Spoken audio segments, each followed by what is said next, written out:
hapon po sa lahat.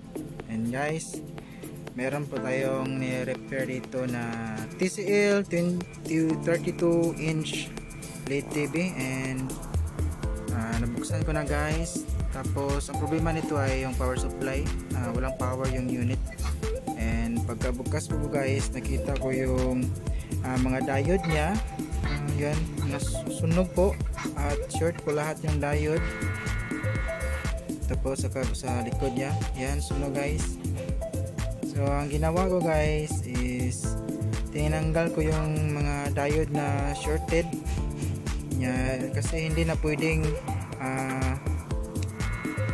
lagyan pa ng panibagong diode kasi sunog na po yung PCB nya.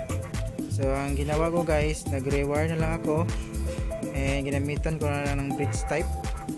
Yan, and nakahang para hindi na lumubha.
Balik natin guys ha.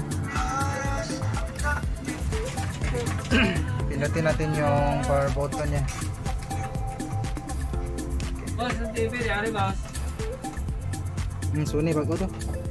Sa'yo na na eh. Oh yan guys, yung lumabas na yung TCL. Yan. Ito guys, okay na. Working na siya. So guys, salamat po sa panonood and paki-follow po guys, paki-support yung channel ko sa YouTube guys. Marami pa akong video na i-upload and God bless. Hi guys. What's up, man? So, okay na po yung unit guys. Nasa likod ko na.